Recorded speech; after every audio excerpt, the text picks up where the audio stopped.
Good evening. My name is Khalid Latif. I'm the director of the Islamic Center of New York City and a proud member of the Muslim Democratic Club of New York. We are gathered at a time when too many people in our city and in our country are being told that they don't belong. When the language of our politics too often divides rather than unites. When people are made to feel invisible, not because of what they've done, but because of who they are. Like many of you, I am here tonight not just because my brother Zohran Mamdani is running, but because of what he is running for. We are here not because it is fashionable, not because it is convenient, but simply because it is right. We are here because the moral fiber of our democracy is being tested. We are here because we refuse to allow the forces of hatred, greed, and fear to have the last word. The vitriol and bigotry that has unsurprisingly and unfortunately spewed itself from commentators, politicians, and political opportunists is the same tired Islamophobic rhetoric that has plagued our nation for decades. They invoked 9/11, recycled anti-Muslim tropes, and warned that a Muslim in a position of power poses a threat to our security and our democracy. This isn't new, but it is still very dangerous. You have to understand that Islamophobia is not just hate, it's a strategy. What we are witnessing is a deliberate attempt to marginalize and dehumanize. It is used to cast Muslims as perpetual outsiders, incapable of leadership, unworthy of trust. When Zohran succeeds and the reaction from Andrew Cuomo is to question his loyalty to America, that reveals a deeper ailment, one where identity itself becomes suspect. To be Muslim in America is to know that your belonging is always being questioned. But we are still here and we are not going anywhere.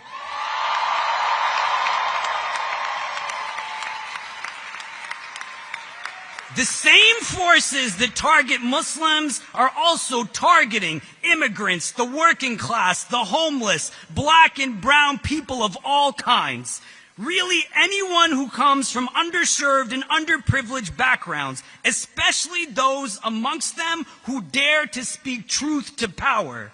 Islamophobia does not exist in a vacuum. It is entangled with white supremacy, xenophobia, and anti-black racism. To me, anti-Muslim sentiment has always been a system of anti-blackness. To those peddling hatred in our political discourse, you should know that democracy thrives not on fear, but on radical empathy. It demands we trust one another, respect our differences, and elect leaders who reflect our collective identity, not just a narrow majority. And there is no doubt that those who believe in Zohran's leadership come from all walks of life. To everyone who is not a bigot, remember that we are stronger when we include and not exclude. Zohran's victory will not just be a political milestone. It is an invitation to dream bigger, to love braver, and to live up to our city's promise. We do not need to become what they fear in order to defeat them. We simply need to keep showing up with our hearts, our feet grounded, and our collective voice strong and unwavering. This is our city too, and we all belong here. We are here to say that justice is not just a slogan, it is a struggle.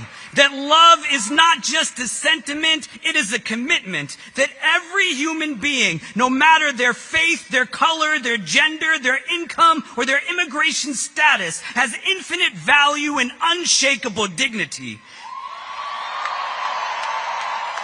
That affordability is not just about rent checks and price tags. It's about whether ordinary people can live with stability, with joy, with hope. That a democracy that allows corporate greed to dictate who gets a home, who gets health care, who gets to dream, that is a democracy on life support. We may not have all the money, but we have a movement made up of the people. And when the people move, the ground beneath injustice begins to shake. When the people move, the walls built to divide us, they crumble. When the people move, the impossible becomes inevitable. To my brother Zohran Mamdani, keep showing them who we are by showing them who you are. We are with you every step of the way, and we know that your victory will not just be yours, but ours. It will belong to every family fighting to stay in their home, every worker demanding dignity, and every young person daring to dream of a fairer world. Because when you rise, Zohran, we all rise. When you speak truth to power, you remind us that the moral arc of the universe still bends towards justice, but only when we bend it together. So let's keep bending. Let's keep building. Let's keep believing. This is our city. This is our moment. And this movement is what New York City should look like.